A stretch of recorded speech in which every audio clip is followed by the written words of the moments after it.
থাইল্যান্ডের ক্রাইম জোনে সাম্রাজ্য গড়েছিলেন বাংলাদেশের অনলাইন ক্যাসিনো ব্যবসায়ী সেলিম প্রধান। সেদেশের ব্যাংকে রয়েছে তার কোটি কোটি টাকা।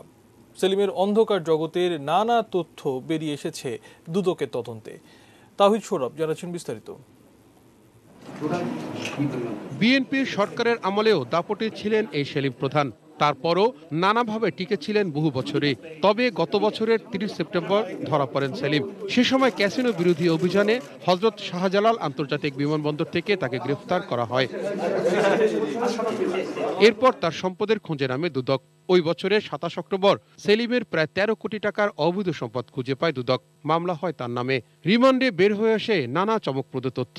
তার প্রায় অনেকগুলো ব্যাংক অ্যাকাউন্ট জব্দ করা হয়েছে এবং ফ্রিজ করা হয়েছে এবং অনেকগুলো স্থাবর সম্পত্তি জব্দ করা হয়েছে। দুদক এ ব্যাপারে আইনি ব্যবস্থা গ্রহণের স্বার্থে থাইল্যান্ডের সাথে যোগাযোগ করছে। আশা করা যায় শীঘ্রই এটা সুফল পাওয়া যাবে।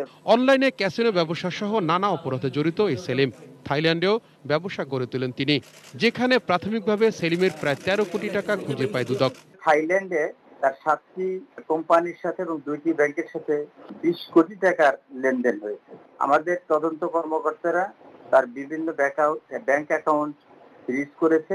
আমরা আশা করছি যে যেই টাকা সে বিদেশে পাঠিয়েছে সেইগুলোর ব্যাপারে আমরা এমএলআর এর মাধ্যমে যথেষ্ট সহযোগিতা পাবো এবং শীঘ্রই তার অভিযোগের ব্যাপারে চার্জশিট দাখিল করা সম্ভব।